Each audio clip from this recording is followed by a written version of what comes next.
Welcome to Tabletop Empire, to episode 4 of Behind the Table, our special guest podcast. Today I'm joined by a very special guest, GM Chris, one of the co-hosts of the Order 66 podcast. Welcome, Chris. Thanks for being here. Thanks for having me, Nate. What is up, Gamer Nation? GM Chris here. So tell us a little bit about yourself for anybody who may be not familiar with what you do.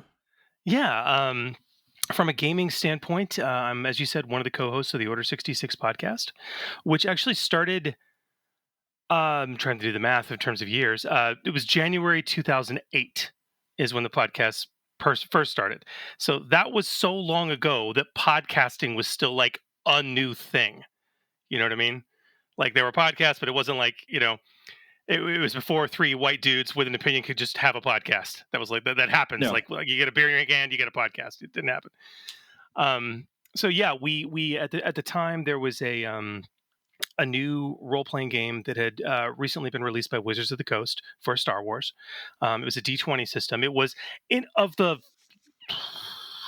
three D20 systems that have been published for Star Wars. The original core rules that they published, the revised core, and Saga Edition. Saga Edition is hands down probably one of my favorite D20 systems ever. It was the first D20 system I'd played to introduce the concept of rerolls, which is now like standard for D20 systems. It had the concept of a condition track. Talents instead of minutia. It broke a lot of the mold, and we podcasted until December of 2012. It was 167 episodes over 5 years. We were doing weekly on just that system, and it was Wizards of the Coast. They were producing content like you wouldn't believe in that era.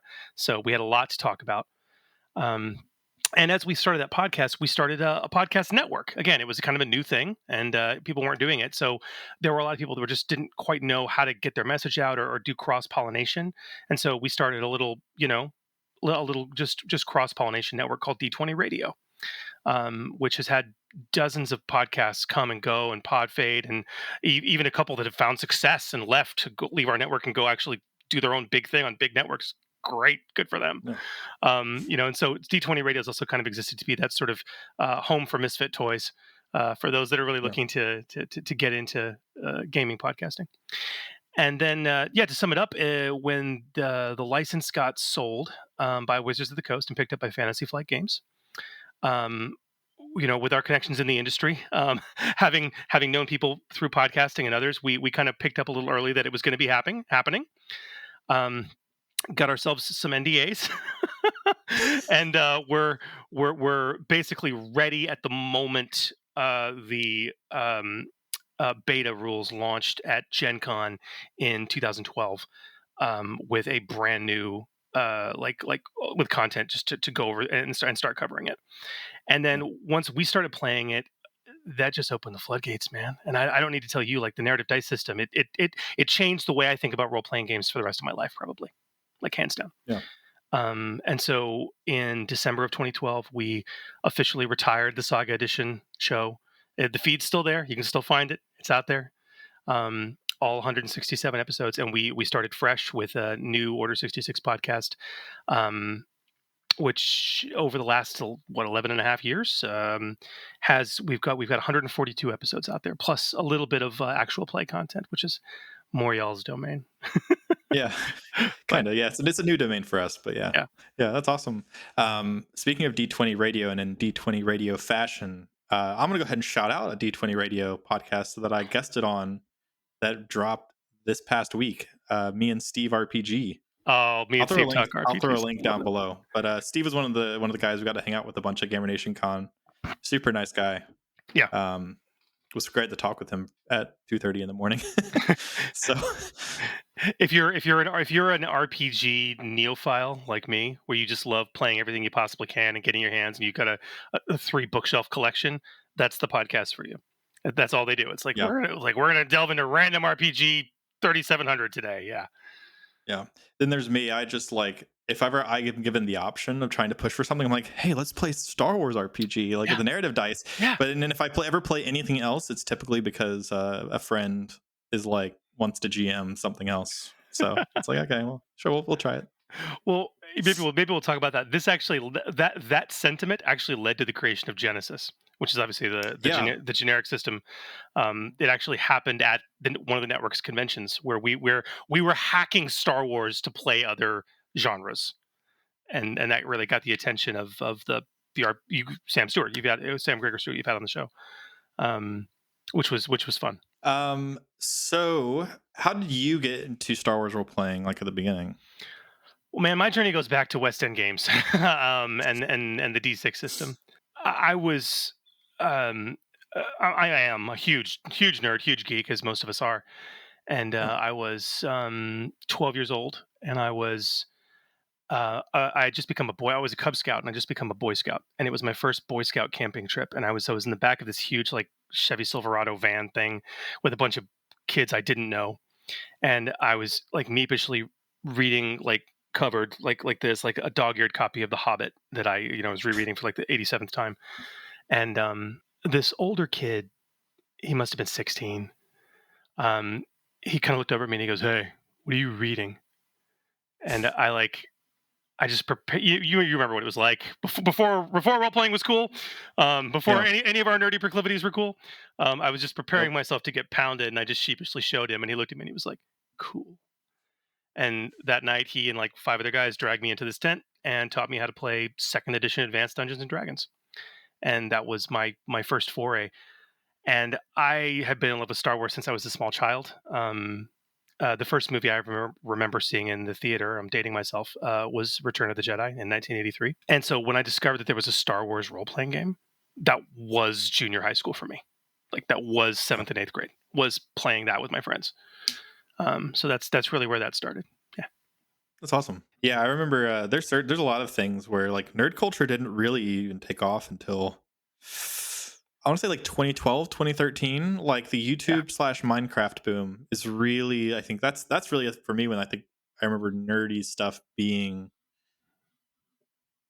cool, I guess. I don't Yeah. know. That's when like Marvel started really picking up. Star Wars stuff started really like being neat and cool in the mainstream, some video game stuff being cool, like beyond like your Call of Duties and stuff. Yeah. I remember getting picked on in like 8th grade for playing Minecraft when it was in beta. And then like 4 years later, all those same kids that were picking on me for playing Minecraft were now playing Minecraft on their Xbox. So Yeah. yeah. Yeah, Yep. it's funny, and I'm glad things have gone the way they have. Yeah.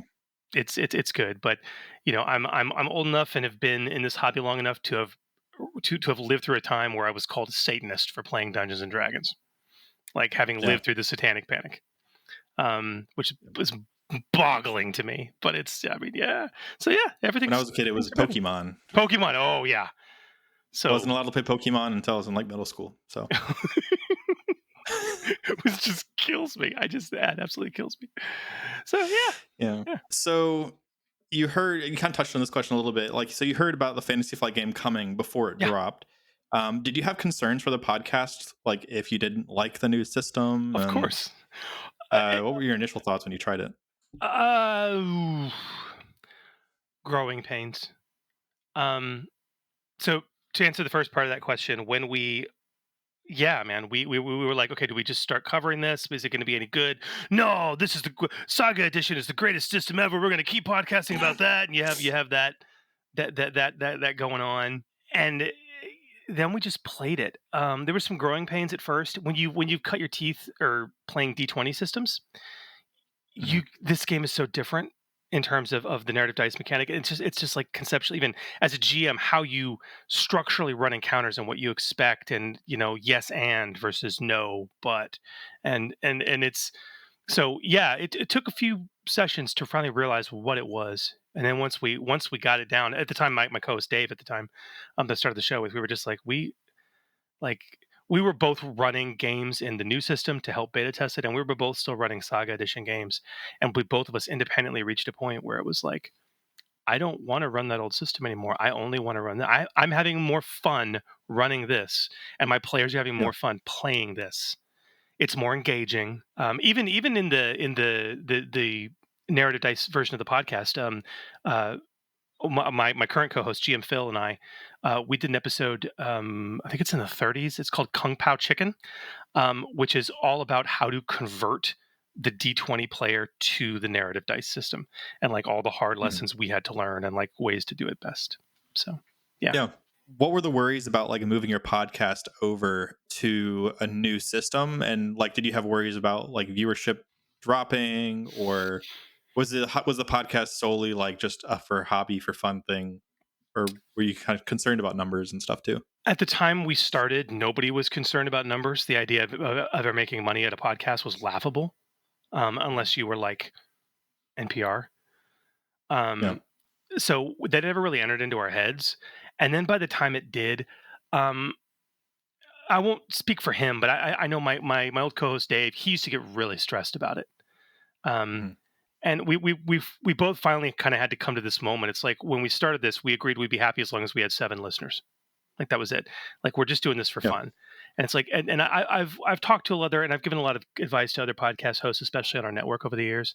And like the biggest thing I'll say is if you're doing this like podcasting specifically, if you're Mhm. podcasting to make a living, you're fooling yourself. Um, and at the point that starts to become a business for you, you're going to start making dumb decisions. Nothing that's good and that lasts with any type of fan base got there by following a formula or acquiescing. They just did their own thing. And 9 times out of Yeah. 10, it doesn't work. And then 1 time out of 10, they hit all the right boxes and it's lightning in a jar. And it just works.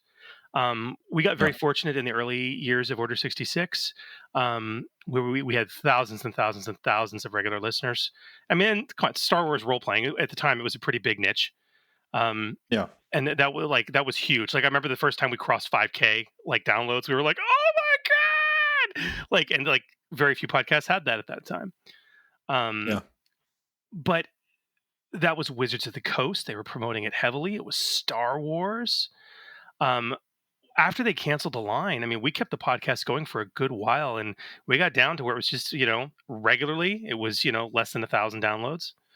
Um, Yeah. and so by the time we decided to make the switch, we were like, hey, what else do we have to lose? I mean, you know, let's try it. And but again, why are we doing this? We're doing it because we like talking about this stuff. Let's just Yeah. focus on that. And that's really been it. Yeah. That's awesome. Yeah. We'll talk about the state of Star Wars in just a second, but like with the current state of Star Wars RPG, and a lot of people have talked about wanting to see somebody else get the license at this point. And so I've had the thought of like, okay, well, if a new Star Wars RPG ever came out, like, would I stick to the narrative based system because I truly just love this system, and no other RPG I've played has come close to taking it from me. Um, or like, because I've also carved out the niche for Yeah. this game, but it's also like, well, if a new game is getting new content, like that just seems kind of a. So like I said, I'd have to wait and see, like, if it ever happened, I'd have to play it myself and see if I actually enjoy it, because I definitely wouldn't make videos if I didn't enjoy Yeah, the that's the videos I was that's the making. thing. Like actual play was something we very very occasionally did on our show. Very occasionally. Okay, it was more about discussion of the content. So like for us as the content started to dry up, that became very challenging. It still is very very challenging.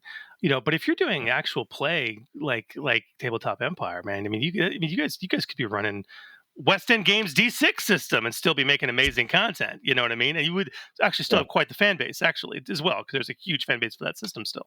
But I mean, yeah, it's the beauty for me about actual play is I find it to be less about the system and more about the experience itself.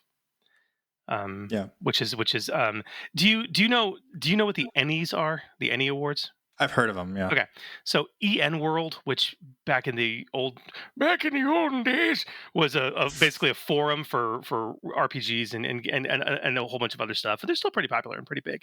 They would do yeah, industry awards. Um, we watched the moment when all the Annie awards started shifting to like actual play based stuff. That was fascinating. But to me, the most impactful award in the industry of RPGs is the Diana Jones Award. And I'm not sure if you or your listeners have heard of that. It's a long story, and you can Google it to keep it very, very, very brief. The Diana Jones Award, the award itself, is an actual Lexan pyramid, like this big. That when when a, and wh- when a particular RPG or publisher that will go unnamed printed way too many copies of a horrible RPG, which was the Indiana Jones role playing game. And then that RPG publisher went under. As a part of their bankruptcy and everything else like that, they had to destroy all that stock, literally burn it. Okay. And so it's like this seminal moment in RPG history of hundreds of thousands of copies of this game from one of the most popular IPs in the world being burned. Several ashes and chunks of charred remains were collected by someone and then later put into this Lexan pyramid. And so the only words that are visible are, you don't have the IN. What you have is Diana Jones instead of Indiana Jones. That's awesome. Okay. So industry luminaries in the RPG industry are part of the Diana Jones committee. And every year, and they do it at Gen Con, they have an awards dinner and they give the Diana Jones Award to something. And I say something because it's something. It has been an individual. It has been a company. It has been a game. And on more than one occasion, it has been a concept. I gave it to a concept. And the thing is that according to us, we industry luminaries, this thing, whatever it is, in the past 12 months has done more to help the hobby than anything else. And I Yeah. remember the year that the Diana Jones Award was given to the concept of actual play. Okay. Like that's the impact that what you guys do has on this hobby. There's no greater impact than what you guys do. I still firmly believe that. So to your question, I think you can weather any storm and stick with the system you love. That's fair, especially if I keep my super talented players, because they're all super fun. They're all super fun to watch. You guys got a good group. I'm lucky, dude. I am begging Nate to let me, like, maybe between campaigns, I'm begging Nate to let me come and like guest GM for like 3 sessions for you guys. Like I'll run you through a mini campaign. Like I would love to. You guys are so talented and you're so fun. Yeah. Yeah, that'd be awesome. We definitely should talk about doing that. I think it's at the moment, if everything goes on schedule, I'm imagining this actual play ending like winter to spring of next year, probably. So it kind of just depends, because we have, like, let's say 6 more weeks of recording for ish of this act. It may go longer. I don't know, because it's still kind of, it's not a set amount of episodes. It's kind of like just general idea of a length that we had going into it. That is, the initial plan was to kind of squeeze all of Dark Underworld into 1 year and do like a yearly podcast with like a 3-month break in between. But then we realized that it's not worth the distress over schedule, because we lost our first episode's recording after editing the whole thing, and then like 2 days before it was supposed to go live, and we had to do it. Me and my editor had to do it all over again. And so we were stressed for the first like 4 weeks of just trying to play catch up. So it was hard. So I think I realized, like, you know what, I'm not going to stress like a timeline, and plus I think we'll probably take a longer than 3-month break between actual plays, just because it does take a lot. Dude, the editing alone, I don't know how you do it. So I have a buddy. So I ran a YouTube channel before Tabletop Empire, and it was on like how to grow your Twitch channel, which was really funny because I had a really small Twitch channel. But it was kind of like my channel for like learning how to do videos. But I uploaded weekly for like a year and a half, and didn't really go anywhere. But I have a buddy who's actually friends with Noah, who I met when I went up to Illinois to visit him years ago, and he was like, "Hey, I want to get video editing experience. Mind if I edited for your channel?" And I was like, "Sure, free editor. That sounds great." And so we kind of worked together. Me and Simon worked together for a bit, and then I ended up stopping that channel because of putting so much effort into it and it just not going anywhere. And I realized that there's so many other people in this niche that do it way better than me. So I'm gonna take a break from videos. I'm gonna figure out like what I want to do for videos, because I don't want to do video games, because I don't want to ruin video games for myself. And so over the course of the next like 6 to 8 months, between like watching Vox Machina with my wife and getting back into Star Wars RPG with some friends and trying to look up like educational videos that didn't really exist, like in a concise format, it sparked the idea of like, well, hey, I really like doing this, and I could make videos on it, and it'd be fun, and nobody else is doing it right now, so great. And so I don't remember where we started this conversation. I don't know, but I love it. Yeah. So that's kind of editor, right? Yeah. So the initial plan was to launch the channel with educational content plus an actual plays, because I wanted to be like the Critical Role for Star Wars RPG. Yeah. that was like the initial idea mission statement in my head when I was kind of planning everything. But when wife got pregnant with our first kid, and we always said when that happened, we would move to Florida to be closer to her family because my family's split.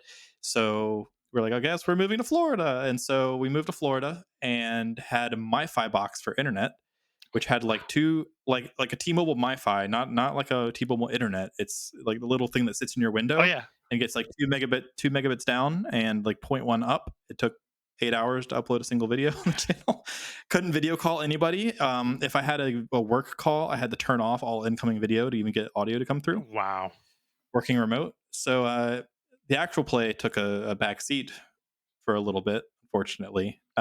And finally got into our own house out of in-laws' house after 2 years. Got good internet again, and so that's we were finally able to start the actual play in January. But reached back out to Simon and I was like, "Hey, I'm starting this podcast thing. Would you be interested in editing for it?" And we kind of talked through like the details of what it would look like, and he wasn't necessarily looking to get paid for it. But hey, the channel's monetized now, so I can actually I can at least pay you something. So we Yeah. kind of worked out an agreement where like he gets the ad revenue of the channel and I keep the Patreon for self Yeah. reinvesting back into the channel. Um, and so we record Tuesday nights while episodes premiere, and then that night after we're done or the next morning he'll download the footage and he actually does all the cut up, like cutting out all the dead space, um and then I throw on the music and sound effects and then upload it. That's fantastic. So That's it definitely absolutely helps fantastic. with it saves me about 8 hours a week of editing probably. Man. So Well, Simon, you're very talented. That's a tremendous amount of work. So, yeah, whew, whew. We do super thankful to have him. for just audio podcasts. Like we editing stinks, but at least Phil and I have gotten to a point where it's not as big a chore as it used to be. So yeah. Yeah. And Simon likes editing, whereas for me, like it's definitely my least favorite part of of making content. Oh, man. But yeah, it's a fun time.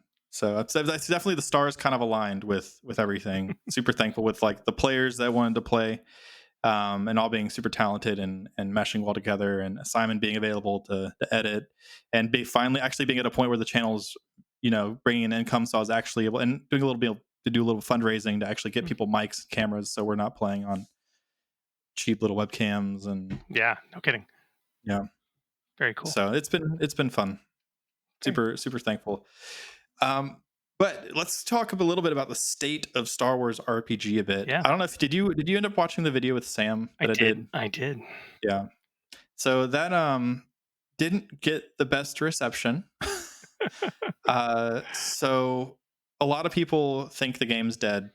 For me personally, the context for anybody who watched that one who's now here, I reached out to Sam in September when I was doing the fundraising stream for the actual play, Yeah. asking Sam if he just wanted to come on and just chat with people. That's when I invited you and Hooli and Yeah. a couple other people, and I was like, "Do you just want to come on? Like, we're not talking about anything. We're just going to hang out and chat." And his PR person said he couldn't do it, so I was like, "Okay, well, I guess they really just don't have anything to share at the moment."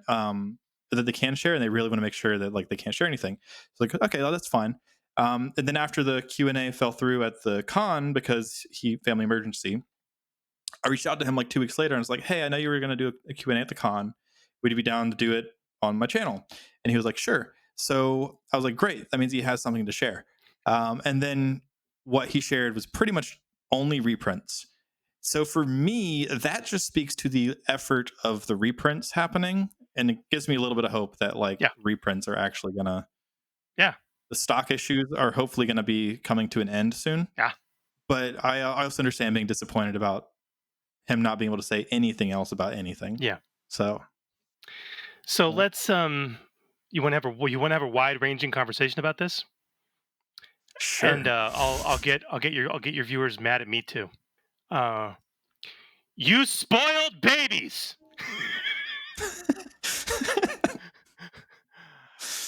I'm kidding. Um,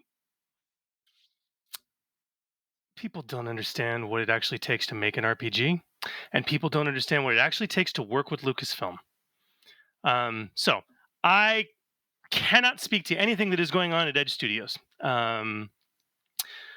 in terms of any projects they have going on, what they've got going on, reprints. I can't. Here's what I can share with you. I can share with you a lot of learned experience I've gotten directly from the horse's mouth from a lot of my contacts at Wizards of the Coast back when they had the license, as well as some people that I know who are currently still employed by Lucasfilm Limited. So I will not reveal their names. Let's start with the well-known, documented, and publicly available fact of how the role-playing game license worked at Lucasfilm Limited. I cannot and will not speak about how it is at Asmodee. Okay, but let's talk about how it was at Lucasfilm Limited and Wizards of the Coast. Okay, let's talk about that. That license, and this is well known, and that license when they got it. Do you know what the number one competitor in terms of card games was to Magic the Gathering in the early 2000s? Do you want to guess? No idea. Topps Star Wars card game. Okay.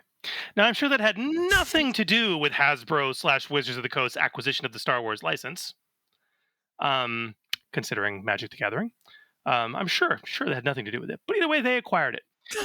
Here's something else I can tell you about that license. At least for Wizards of the Coast, it had to be used. They couldn't buy it and let it sit fallow. Why would Lucasfilm sell their license without, money coming through for the coffers, right? So it's like, no, you need to produce an RPG. Okay, you need to produce a couple things actually. They produced 3 games. They produced an RPG. There was 3 different versions of it. They also produced 2 miniatures games. They had an individual like character miniatures game, and they had a starship miniatures game. I have a lot of those minis. And so it went. As we got to know people and see what it was like to try and publish an RPG book for Star Wars, there was they wanted to do a tie-in event. One of the first Star Wars video games that had been released in a long time was The Force Unleashed. Okay, if you remember that video game. All right, and it had friend of our podcast has been on the show many times, Sam Witwer, who voiced and faced Starkiller. And a huge RPG nerd, by the way. He also Darth Maul. And oh yes, thank you. Of course, everyone. God, I'm old. Yeah, everyone knows him as Darth Maul from the Clone Wars and the other series. So, and voicing Palpatine when they can't get Ian McDermott. Anyway, they wanted to release a Saga Edition companion book, like an RPG book for that game, to tie in multi-marketing. Star Wars is what it does well. That book came out 18 months after the game released. 18 months. Okay. It was written to be published in time with the game's release.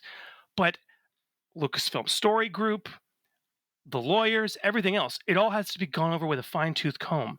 And there's this weird expectation with RPGs too in the RPG industry. And Lucasfilm, some people at Lucasfilm I know kind of have a little bit of a salty taste in their mouth over this, because there was a point in time when West End Games had the license that they just went hog wild. There was none of this stuff. They created canon. Okay. What at the time was canon. All right. And then like Andor season 2, I made a video on this. Andor season 2, the whole the Tarkin massacre, that stemmed from the West End Games. All of it. Okay, there's so much. Okay. Yeah. And so once the license got sent to Wizards of the Coast, you can understand that Lucasfilm was like, no, iron fist, we're controlling this. And so it is I have had industry insiders working for Wizards of the Coast on the Star Wars product tell me, and no, it's not who you think it is, listeners, tell me, drunk, that nothing has ever been harder to accomplish than a Star Wars RPG. Just because of the back and the forth and the approval and all that. Now, I have no idea if it's that complicated with Asmodee. I have no idea, and I can't speak to that. Okay. But why wouldn't it be? What, are they going to give up seed control? Okay. So it's ridiculously. And then, and I'm still mad about this. Asmodee makes the decision to divest all role-playing games from all of their subsidiary companies and put them into one studio. Am I happy? Causing them to have to relicense everything through a new company. Everything. And so the clock starts over. Okay. And so at that point, by the time they're even, again, this is just conjecture. I'm just gaming this out logically with you on the air. Imagine like at the end of COVID, maybe. Like, because it was what probably for years before they finally got it sorted. Where it's like, okay, we now have the freedom to start producing things now. The momentum's gone. There hasn't been a new title produced in forever. Why would you? On top of this, Asmodee won't give them any sort of like, I guess, storage space or any real way to buy the books Yes. Okay. without like going through third party distributors. Yes. Okay. And so, yeah. Of course, they're going to reprint. Like, why go for new material? Like reprint. I don't know the details of the license with Asmodee. I don't think the role playing game is going to leave Edge because I think it's now like I don't have no idea how it shook out, but it would make sense to me as a professional who works with legal contracts fairly frequently in my day job. It would make sense to me that if Asmodee now holds the license and that transfer happened, like they can't just cede away the RPG to another company. They would. I mean, do you have any idea how much money FFG makes off of all the myriad Star Wars products, board games and card games, and everything else they still produce? I mean, it's staggering. They're not going to give that up.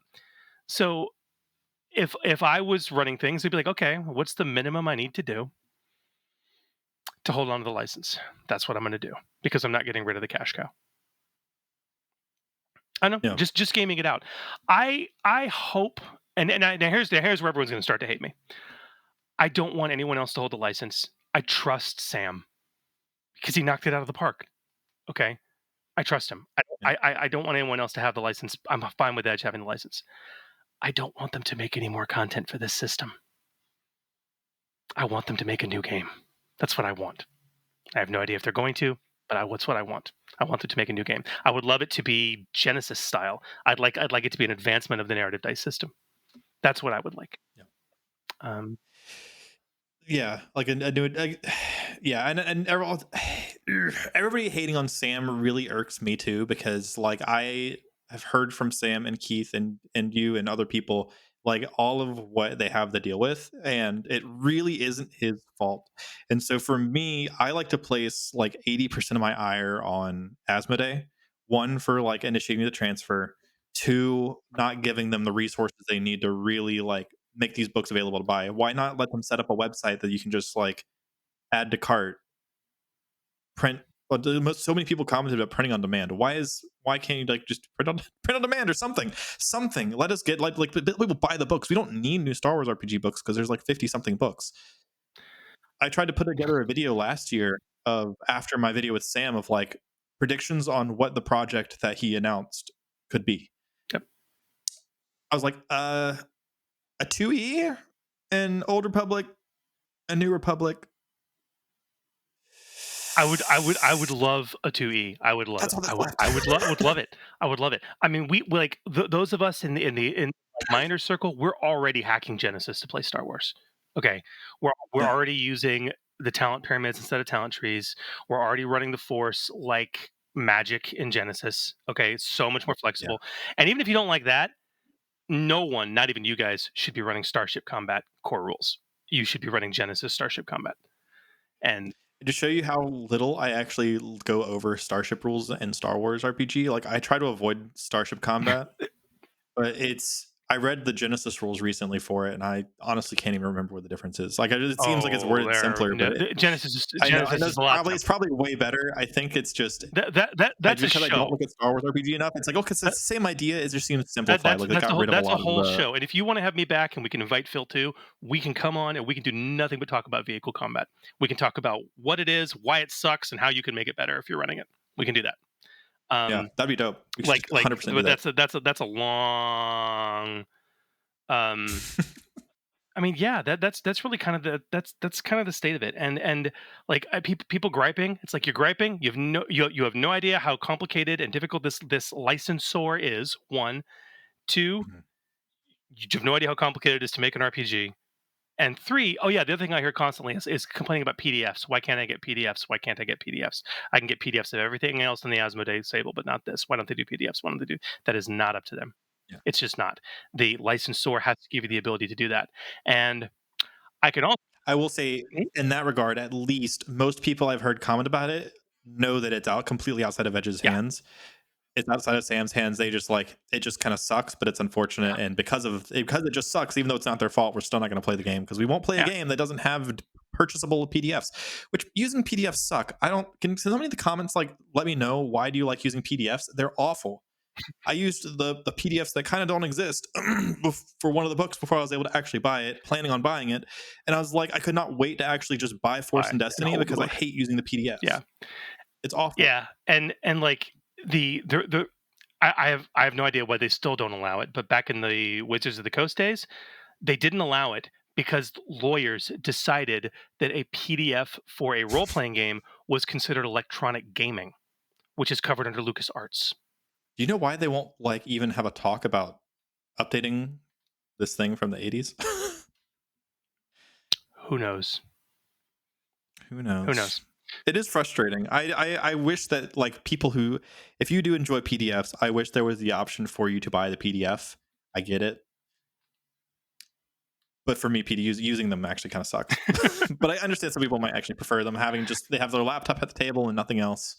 So I kind of get it, but so what do you think the game needs to happen for the game for it not to only receive more recognition in the larger tabletop space, but to win people back who are, a lack of a better word, just kind of tired of everything that's happened since the move to Edge? That's a really good question. Separate questions, really. I mean, what I want to have happen is very selfish. I want my own games to be better, and I want to get new content that supports how I currently play my games. And so, like when I'm running Star Wars games right now, it's kind of a hack job, right? We use a lot of Genesys rules. So, I'd like to see a version 2 of the game.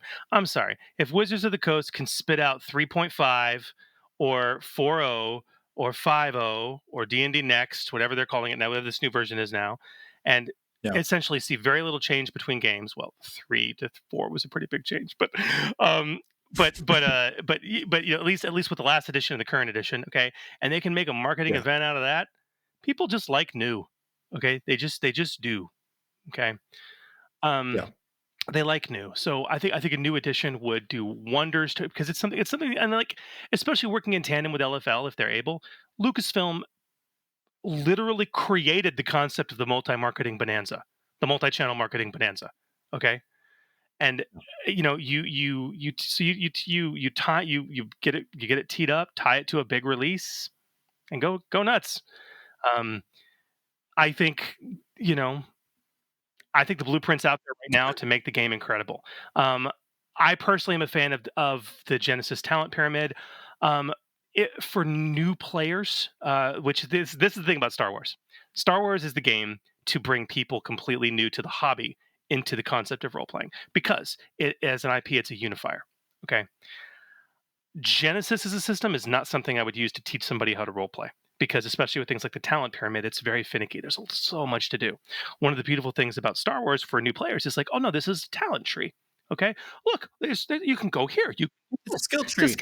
Yeah, here you go. It's like, it's so easy to learn. And so for really experienced role players, we're like, it's so constricting. But for new players, yeah, they should probably have some version of talent trees continue.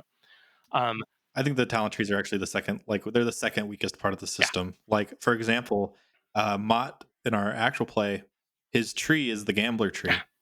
And there are so many up the ante talents that he just is like, I'm spending 20 XP on nothing. This is useless. I'm never going to use this. There is that is a problem with the gambler. But then again, you also can read a tree and you're like, this was always intended to be cross-spec, wasn't it? Like you read those trees, you're like, okay. So that's. I think Genesys needs more talents. Like the talents that are there are good, but when I'm trying to read through them, and I just wish, for me, I kind of wish there were more, just a bigger list. Well, between all 6 published books, there's. To be fair, I only own the cool rule book. Yeah. So there's the expanded player's guide that has like half of that content is new talents, and then there's setting specific talents, which are unique to all the setting books they published for. I mean, so you got fantasy specific stuff, you got cyberpunk, you got the kitchen sink that is Keyforge, and you've got space opera, which honestly almost all those talents can be pulled into Star Wars, specifically for Twilight Imperium. So there's a lot. There is a lot. I think for me, like, so the what I and I've thought about this a lot, even like last year, and I was like, what does it take? What would it take to bring the best game back? One, making the however many books there are available to purchase, so people can actually like and dice. Like that is the most important thing is Yeah, the dice, dice. because if you can't, you have narrative proprietary dice. Like you have to be able to actually provide the proprietary dice. So make what we currently have available, and then like you said, yeah, a 2e. Like you start something new, get people hyped for new stuff coming out for a new system, because you can't cover really anything else in the current edition. Like they covered it all over the span of like 8 years. Like I don't Yeah, and stuff like people that want like some people want an Empire book. Okay, well you can kind of like do that there's already, no and some RO, people like, want a Mandalorian and book. this is the What's in a thing. Mandalorian People book? don't understand the business of role playing games. It's like, well, you could make this, you could make that. Yeah, Yeah, I could, but there's no ROI. Why would they make it? Like they will not yeah, make their money back, guys. Like you can't. So like at this point, you people make money on core rule books. That's how you can make something. So yeah, man, they should publish that. That's me. Bring that back. Bring dice back. Lots of dice, and that's yeah. Those are the big things for me. From if I had my magic wand and could wave things, yeah. yeah. I definitely I would love to do a homebrew like a homebrew Star Wars game using Genesis to try to like you mentioned, you talked about like how in your games at the con you've done force Yeah, powers with the magic, and I'm like, that sounds great, because force power, like it feels kind of bad that like you're limited to having to have a tree for this specific force power when like you have the force. It's like, okay, well, sure, one purple dice for the core ability. Oh, and you want to add, make it stronger, add of purple dice. You want to add the range, add a purple dice. It feels way more so intuitive for the what's force. fascinating about the narrative dice system to me is um, to compare it to a D20 system. In a D20 system, you always have the chance to roll a 20. Okay. And you also always have the chance to roll a 1. In the narrative dice system, you always have the chance to get all blanks on your negative dice. It's there. The chance it's almost impossible, but it could Or all happen. blanks on your Okay. good dice. All right. And you played enough to Yeah, have seen it happen. Okay. And you also have a chance to where like no matter like you're gonna roll all blanks on your positive dice. It could happen. Okay. yeah. There's been roles in our actual Yeah. play where Shay's run a mechanics check with like 3 yellows and 2 purple versus, or 3 yellows, 2 greens, and 2 purple, and failed the check. And then Mott tries the same check with Yeah. like 2 green against 4 purple, And and it passes. like the next check Okay. and it Okay. Now passes. it's again, Yeah, it's not the common scenario, but statistically, it's possible. For those of us Star Wars nuts that have read so much of the Legends material and watched so much stuff, there's always these instances of Force users, like children especially, that do the crazy thing, right? That it's just impossible. They just pull it out of their butt, and like narratively, like at the table, yeah, man, you got your 2 green dice versus 5 purple, but oh my gosh, you just rolled all blanks on the purple dice. Okay, and so you managed to pull it off. All right, like that's like yeah. that should be available. And for people who aren't that familiar with Genesis, the way magic works is you make a skill check like you would to swing a lightsaber or shoot a blaster. Um, in my own home rules, I actually have 3 skills, and if you want to get old school Star Wars, those skills are alter, control, and sense. Okay, and they can each activate different force powers. There's a handful of force powers, and you have a base difficulty, which is the number of purple dice you throw onto the check, and that does the bare minimum of what the power can do. Like move, pick up a silhouette 0 object and move it 1 range band. 2 purple dice. 1 purple 2. dice. Yeah, roll Yeah, easy. but still, That was yeah, two. that's Okay. well. Move Yeah. is traditionally Okay. a more just. But again, this comes down to lore, right? No. Move is an advanced force Right. ability. Okay, um, but like Yeah. sense, no, like 1 purple is the easy for something like sense. Okay, Yeah. which is your ability to suss out what's going on. But yeah, and then that's all it does. And then there's this sort of menu, and this is how it works with the spells. Like you have this core basic ability, it does something very simple, very small difficulty, and then you have this menu of additional effects you can add on. Well, no, I want to move it 3 range bands. I want to move a silhouette 2 object. I want to throw it with enough force to deal damage to somebody. I want to do this. And each one of those things you start adding just increases the difficulty more and more and more and more. Max it 5 purple dice. And so like Yeah. it's possible. The one thing I haven't cracked yet is how to work the force die into it. Um I think get rid of the force die. Oh, but that's a whole nother. Man, It's we're gonna get cool. so It's off topic. cool, but It's like at that point, you don't need it but the anymore. force die generates conflict, and you got to have conflict and to balance dark side force use. I'm not actually a huge fan of the conflict morality system. Oh, oh, Like, so it's one of those things where it's like, okay, well, I just decapitated somebody in anger and gained 6 conflict while interrogating him or whatever. Oh, but I rolled an 8 on the dice at the end of the session, so I still go up by 2. I was good this session. It's just it never feels good moving up or down in the morality scale because it always just never feels like it moves in the direction that it should based on that's fair. the That's session. fair. It's worked well for The me. RNG of it It's that worked meth well that for I don't me, like. but it was the whole thing was created to solve a problem that has been present for a lot of Star Wars RPGs, which is murder hoboing Jedi, and I mean Right. because the Force is so inherently powerful that you have to have checks in place to keep you from abusing that power. Um, Yeah, I'm fine with there being a conflict morality yeah, system. I just don't like the yeah. RNG of the Mm, current system. I'd rather almost play it narratively, where it's like, okay, well, thinking about how you played this session, you acted a lot in fear and anger, and you even like killed a guy when you probably could have gotten away with not killing him. I think you should go down like 3 points of morality mm. this session. Like, I would rather almost play it like that personally than be like, okay, let's roll the Yeah, dice and see if yeah. you know I'll tell you right. keep it narrative. At that point, you don't need. At that point, you wouldn't need a force I'll die tell you that anymore. with a decade of Star Wars play under my belt in this system, I can get behind that. Yeah, I can get behind that. Yeah. But at that point, like you don't need the force die. You don't need the force die for your force abilities anymore. You don't need the force die for generated destiny tokens anymore because if you just do it like Genesis, or even what I would do, I double the Genesis amount. So you start with like 2 dark side and 8 light side. Because I Whoa. find that I just don't spend dark side points as often enough. So I like giving my players the ability to Oh like man, be able to spend them. you should Personally, I'm a little generous with them, but you should be at that spending point, like more. what do you really need the force die for? Yeah, yeah. Maybe a force coin, flip it, whether you use it like light or dark side. There's Maybe options. Yeah, yeah. I don't know. But all this to say, yeah, I would love to see a new edition of the game come out. That would be incredible. Um, and like, and yeah, I think could get the hype back. Um, there was a huge pushback against this version of the game from weird places in the industry when it launched too. Going back to the aforementioned Annie Awards, like the game didn't get any nominations or things like that, and it came out after the fact that there were certain judges for that year that were just like, "Oh yeah, it has custom specialty dice. F that. I'm not going to do it. I won't vote for that." And it's like, are you kidding me? Like I've never that argument has always blown me away. It makes me so It sad. makes me so mad and so People sad. just won't try it. It's Yeah, like it's so you're a good. gamer and you're going to complain that you need to get more dice. I've never encountered that in my life, but okay, like you do you.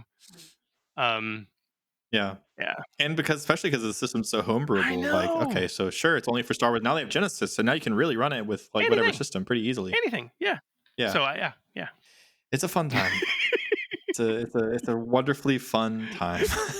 I think also like the current state of Star Wars doesn't help. No, Like I think Andor has been really Andor's great, been good.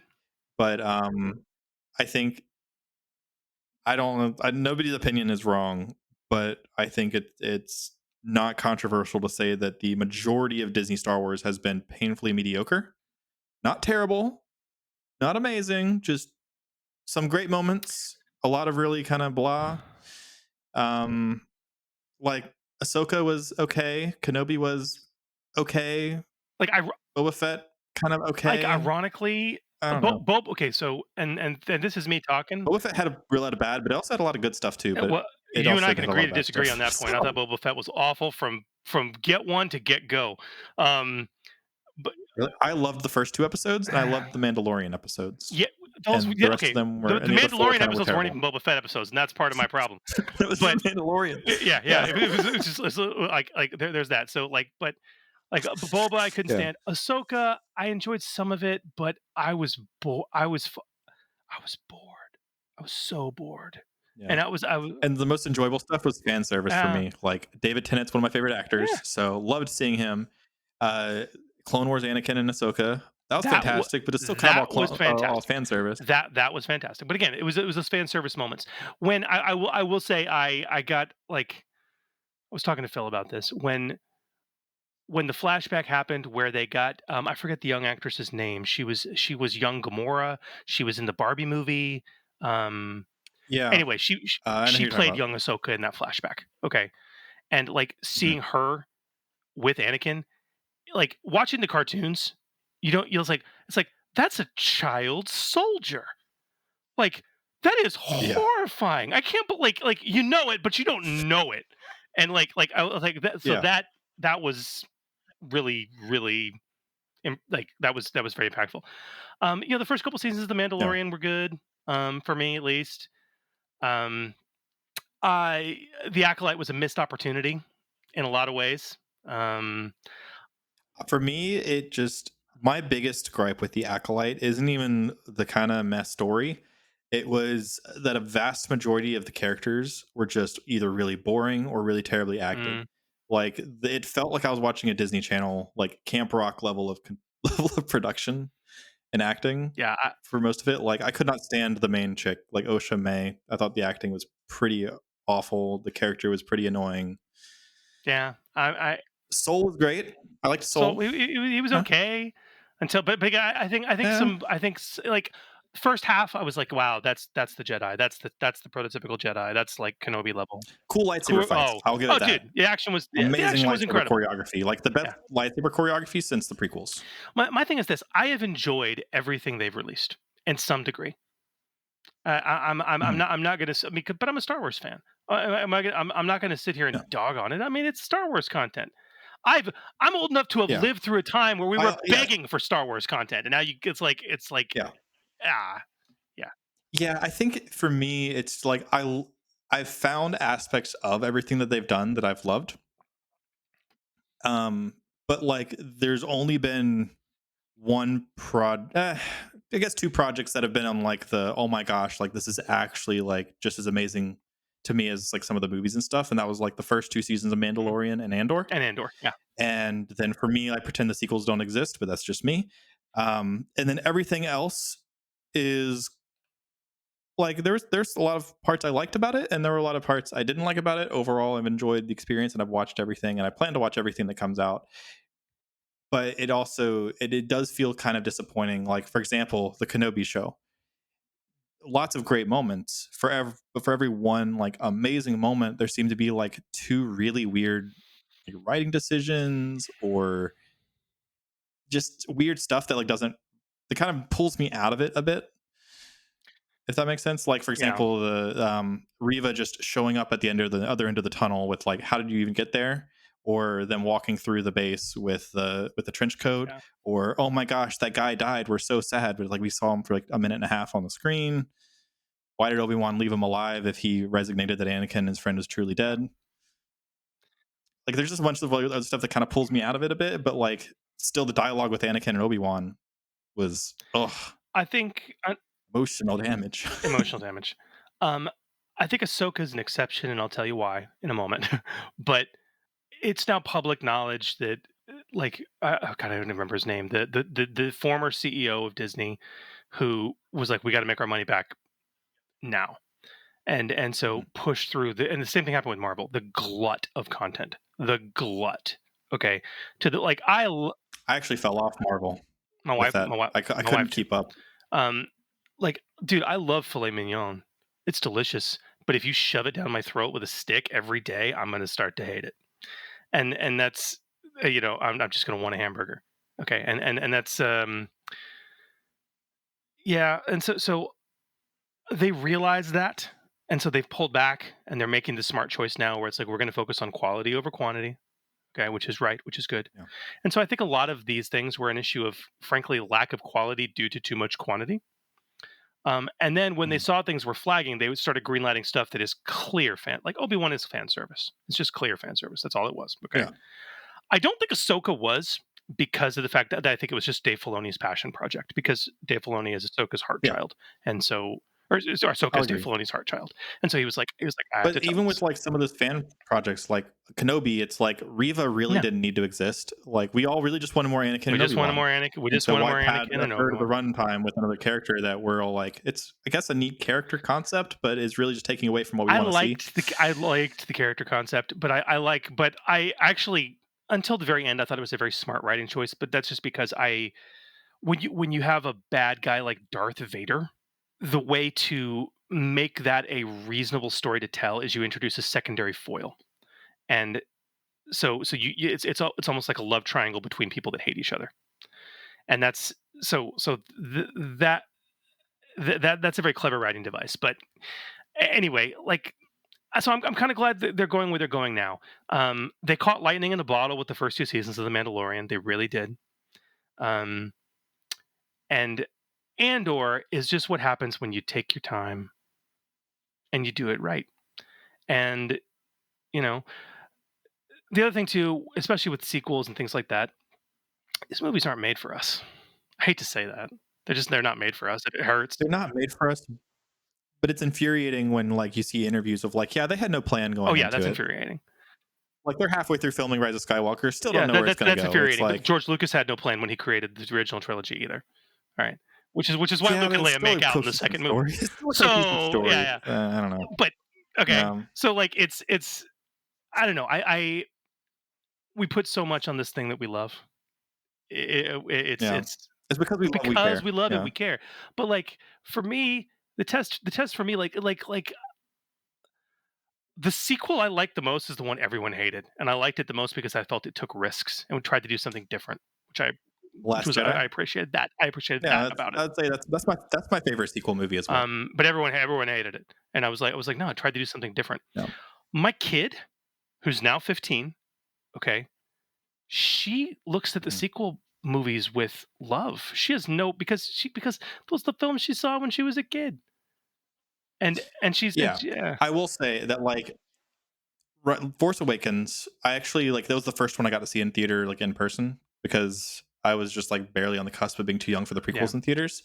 Um, because like Revenge of the Sith is too dark, and parents, were like, you're like 8 or 9 at the time, like you're just barely not old enough to watch it. I'm like, fine.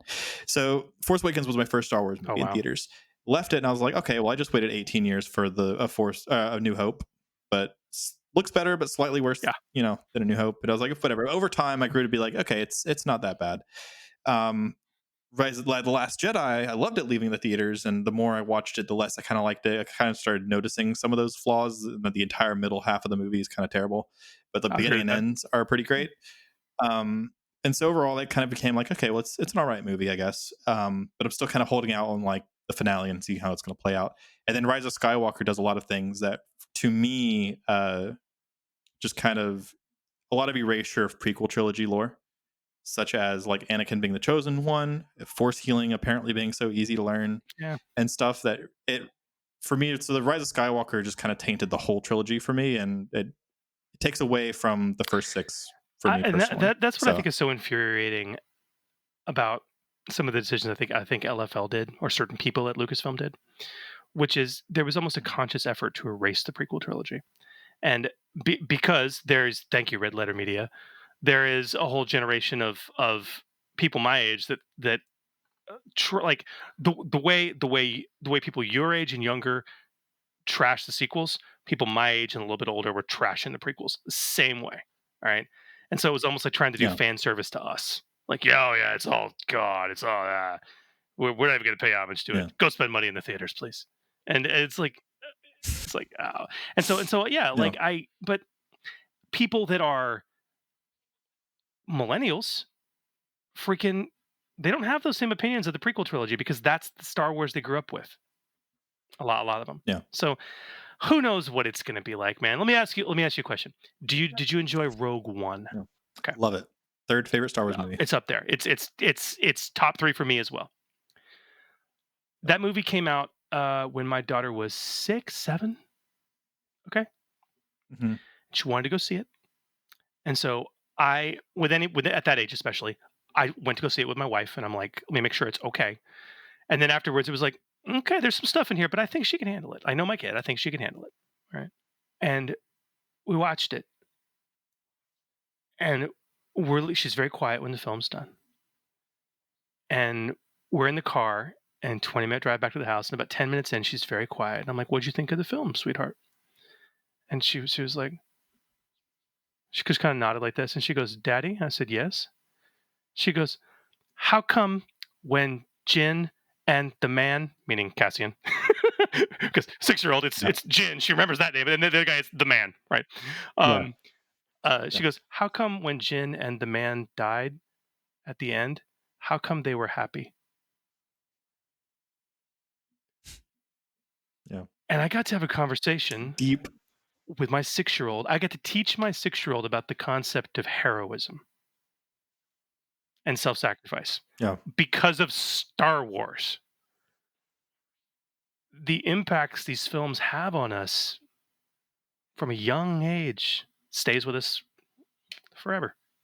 So we can Yeah. gripe and nitpick about writing and direction, everything else like that, but the fundamental tenets of Star Wars, the things that we love about it, I mean, good versus evil, the fight of the marginalized against a greater oppressive power, um, Yeah. claiming your own power, seeking your own destiny, making your own choices. These are being heroic. These are lessons that are omnipresent, regardless of what else we want to gripe about. From my Yeah. perspective, It's totally fair. Yeah. I remember seeing Rogue One in theaters. So after I think after Force Awakens, if I remember correctly, I at that point I was kind of like, okay, well, the first six Star Wars are always going to be there, and the Clone Wars and stuff, and I'll always enjoy that. And I don't maybe have to like to necessarily follow everything Star Wars is doing. And about like a week or so after Rogue One came out, my dad was like, "Hey, we're gonna go see Rogue One in theaters," and I was like, "Oh, okay, fine. I guess we'll go see it." And after watching it, like I reignited, know. like okay, I now have hope that like Disney Star Wars can put something out good. So followed heavily everything they did after that point, and kind of after there was a couple shows like Boba Fett and then Kenobi, and just kind of like okay, well I saw Kenobi like three times through, and first time was like oh my gosh I love it. Second time through like okay, I mean there's some stuff in there, and the third time through it's like really apparent all the issues that it has are. And so I was kind of like okay, well I guess Andor's next, and I was never like super hyped about this character. Like I like Rogue One, but never really cared that much about like Andor himself. But I'll watch it because if nothing else, I have a YouTube channel on a Right. Star Wars subject, and I should probably just keep up to date with it. And it, like Andor with season one, I was on the edge of my seat every single week. Like every week felt like an eternity waiting for the next episode. Um, and just completely once again, like reignited my passion for Star Wars to a whole new Mm. level. And so, thank you, Tony Gilroy, Right. for uh, yeah. So I mean, but it's I will say I have overall enjoyed almost everything that Disney's put out for Star Wars. And I understand when you put out enough stuff, stuff's gonna end up falling on either side of the spectrum because not everything's for everybody. But Do you know? yeah, Star Wars is Speaking of just Sam Witwer, he did a fair bit special. of voice work for Rogue One. I knew he did the voice work for Maul, and then they did like his lips over. Oh, for Solo, They yeah, yeah, sunk yeah, like his lips yeah. No, on he the did. He end. did for Rogue One. He did a ton of random voice work and a lot of Stormtrooper dialogue specifically. Yeah, Yeah, yeah. You listen for it, you can hear it. It's pretty good. yeah. I'll keep an eye out for that next time I watch it. Um, So, kind of getting off of the Star Wars and Star Wars RPG Yeah. train again, let's get back to the stuff that you do. So where did the idea of GamerNationCon come from? Oh man. And at what point did it become something you want to do every year? And what's it like to plan and run an annual Well, con? first of all, and you've been, and by the way, you and Noah and Joe coming, you guys are amazing. You guys are exactly our tribe. Um, I wouldn't call it a con. I mean, it is a con technically, but would you call it a convention? I mean, I don't know what it is. It's a It's a game game club. club. It's a It's 4-day it's game club. 150 people No. there to do nothing but game their asses off for 4 days straight. I mean, that's it. Okay. Yeah. Um, which is lovely. I love that. I love it. Anyway, to your question, when calling back to something I said a bit ago, when the original Saga Edition Order 66 podcast had reached thousands and thousands and thousands of subscribers, and we were uh, things are different now, but back then we were uploading all of our episodes onto our own hosted server, and you pay by data usage, right? So, like, when you're getting that many downloads, yay, but it was expensive. Like, and it was just me and Dave paying for it out of our pockets, right? And so we're like, Yeah. okay. So back then, another thing, we were a few years into the podcast at that point, like 3 or 4 years into the podcast.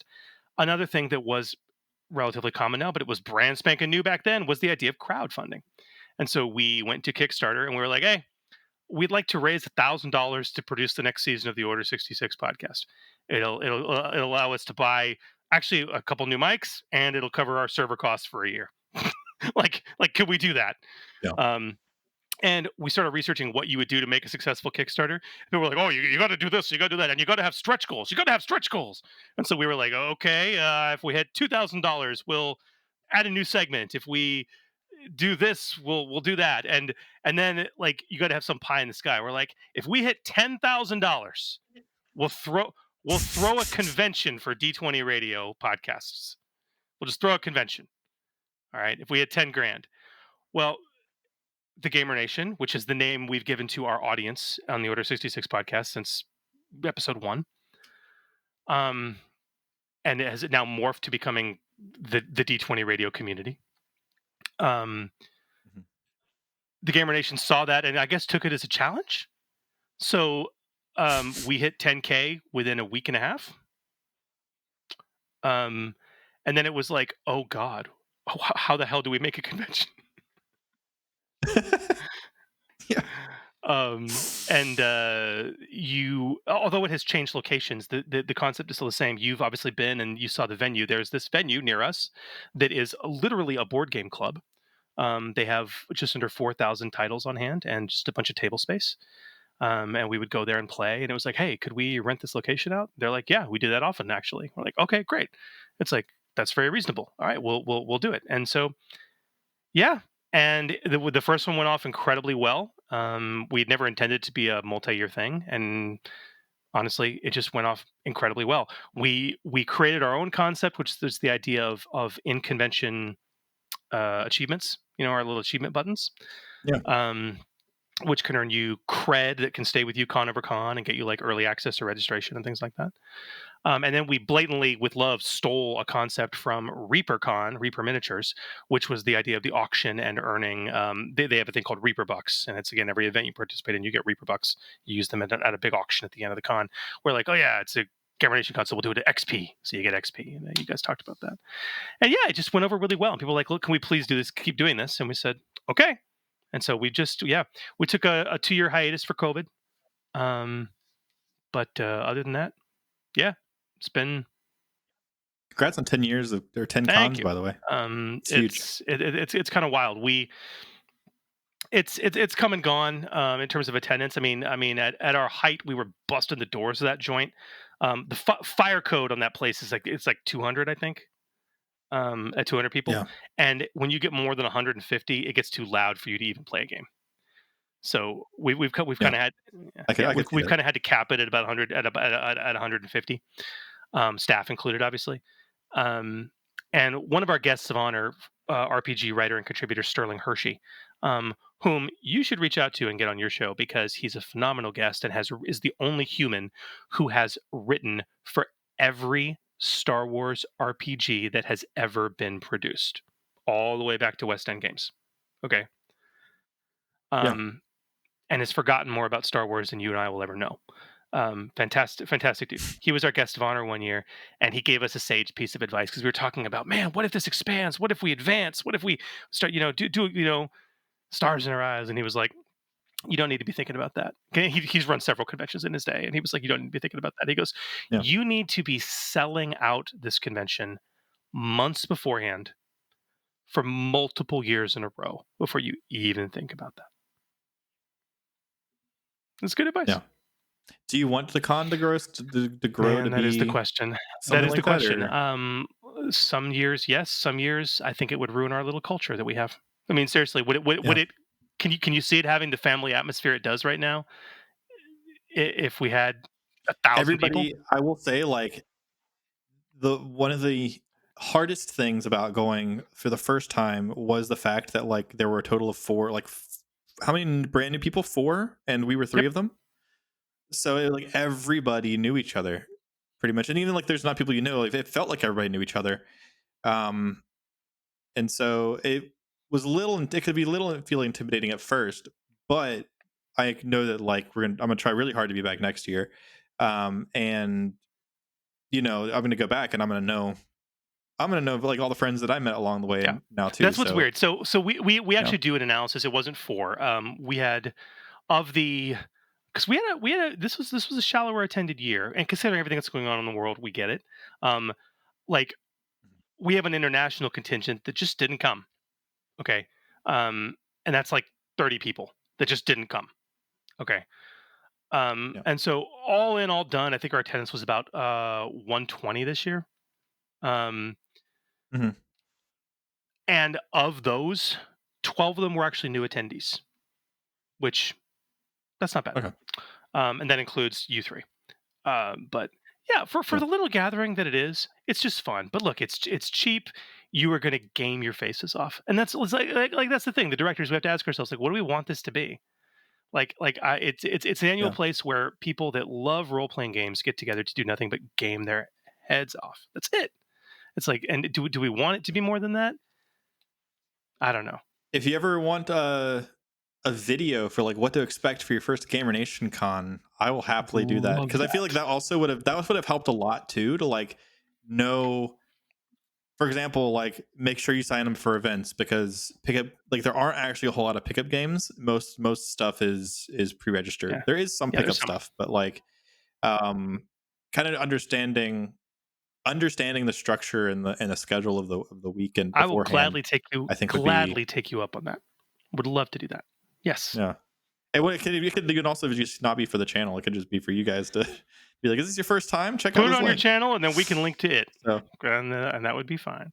that's fair too. That would be more than fine. Yeah, maybe next year before the That would be con. awesome. That would be So awesome. yeah. So what does it take to run a con annually? Like, what? I'm imagining a lot. A very large Kanban board.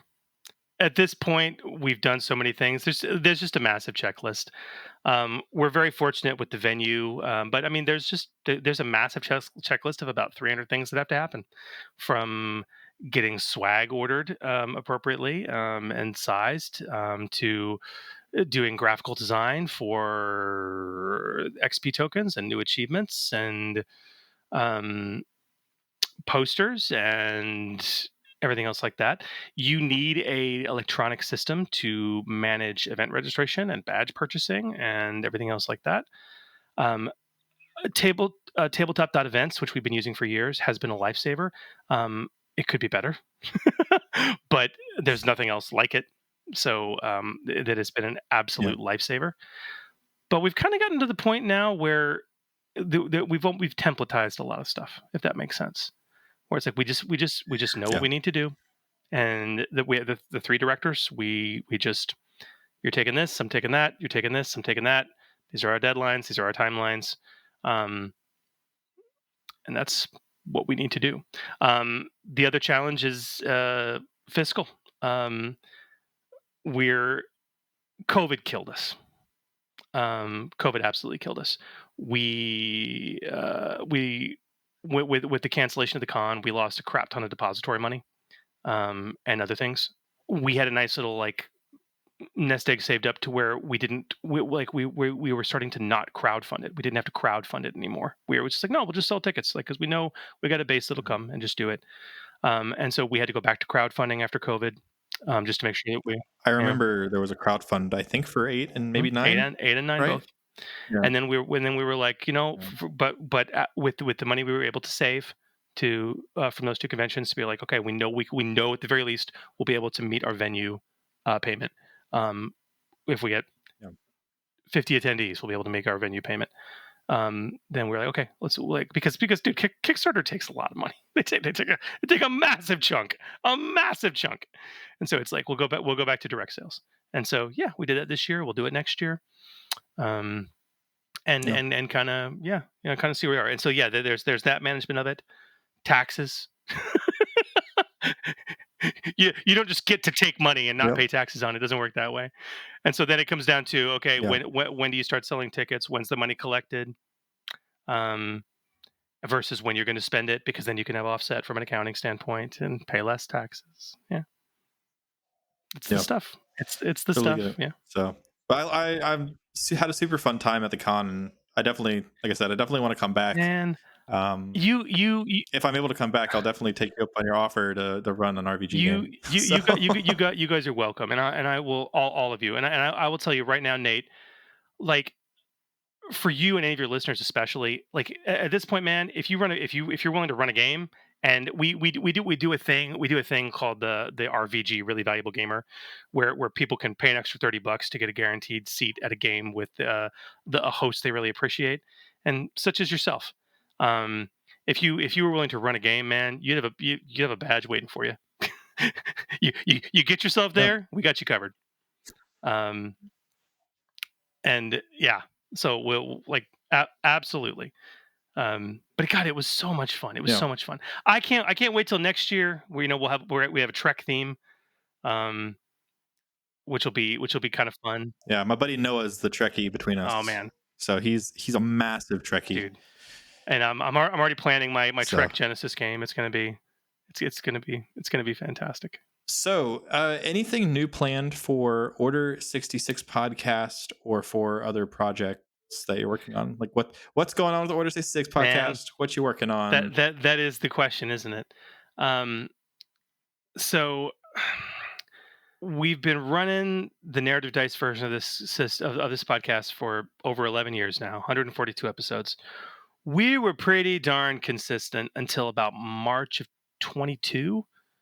And then we took like a 2-year hiatus. And even then, I mean, we didn't have any new content to talk about. Okay. And we could kind of only talk about running games so much. Right. So we took like almost a 2-year hiatus. And then last year we came back with some new content and some new episodes. And Phil and I'll give Phil credit. This was his brainchild. He came up with the awesome idea of using the canon material from the sequels that we now have completed and everything else. What happens next? And creating a fan generated new era of Star Wars that is a century after the sequels, Yeah, the fractured the republic, Fractured right? Republic. And lining Yeah. that out and putting out some episodes on that has been was a tremendous amount of fun. Um, Between work and life, it's been half a year since we've published a new episode, or a little longer actually. But we do have it on the docket. We have topics to get back to. The summer is going to be a lot easier. The other thing, and if you're willing, I would love to have. I will formally invite you on. I would love to have you come on. We want to I'd do. love to be We there. want to do an Just let me know episode when. with Keith Capel as well, to specifically talk about the Yeah. last couple years of Star Wars properties. We want to talk about. We want to talk about Andor, the new season. We want to talk about Ahsoka. We want to talk about the Acolyte, and we want to talk about Skeleton Crew. Um, Oh yeah, Skeleton. I kind of forget about Skeleton Crew till it comes up, but I enjoyed yeah, it. see It's a fun that time. you're right, and that in and of itself, because nobody was like, "This is terrible."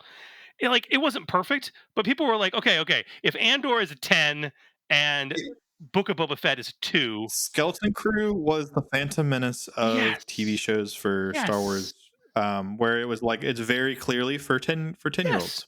But like I still but if you go into that with the mindset of like, okay, this is a show for So for 10-year 10-year olds, like olds, it's still a really it's fun a time. fun freaking time. I was like, it was so much fun, Yeah. and so yeah, that's yeah, so we want to talk Yeah. about it, and would love to get your opinions on that. So yeah, that'll be next on the docket for us. Yeah. We're gonna get that episode recorded this summer. Yeah. Cool.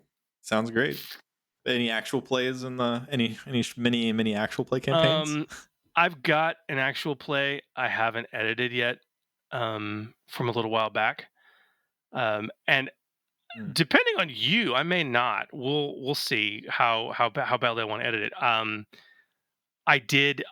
Because if you do take me up my offer to GM for you guys, I want to run you through Yeah. my series of 3 modules called Forgotten. Um, and that was the actual play I recorded with some friends, and we were going to kind of break that up. But I don't want to put it out there for you and your players to listen to if I'm going to run you through it. So I may Yeah, wait. that's fair. Yeah, Yeah, I may wait. that'd be Yeah, awesome. I may wait. So Other than that, like cool, almost all man. my gaming outside of the convention, it happens online right now. Through RPG sessions. And so yeah, just running regular games Yeah, and blowing and going. Yeah. it's awesome. Yeah, I don't think a lot of people, if you don't make content on the regular, don't a lot of people don't really understand all that really goes into it.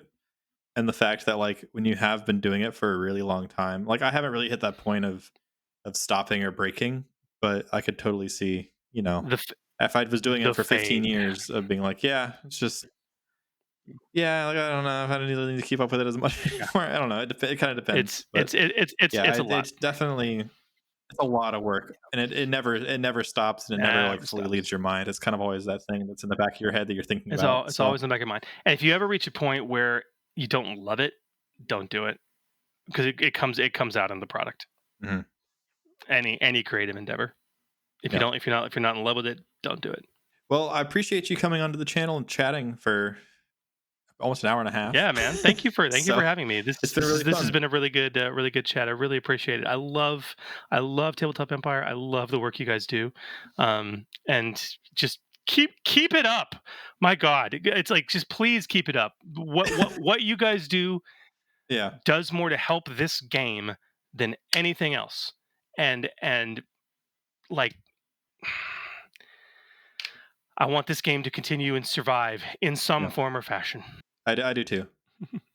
They don't make it easy on me, but I do as well want to keep this game up and running as long as we can. Yeah. So yeah, is there anything that you want to plug or shout out? I'll have links to Order 66 Oh, and d20radio.com I and stuff down in the I do description. appreciate it. No, that's it, man. Outside of what we talked about, I'll bug you to plug stuff when we get closer to next year's GamerNationCon.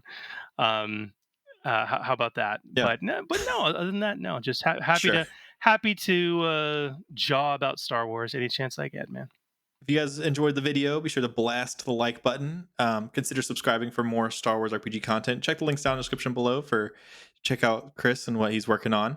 Leave a comment. Let us know your thoughts. Is there anything that you disagreed with or loved, or just let us know down below. I'll try my best to respond to everybody.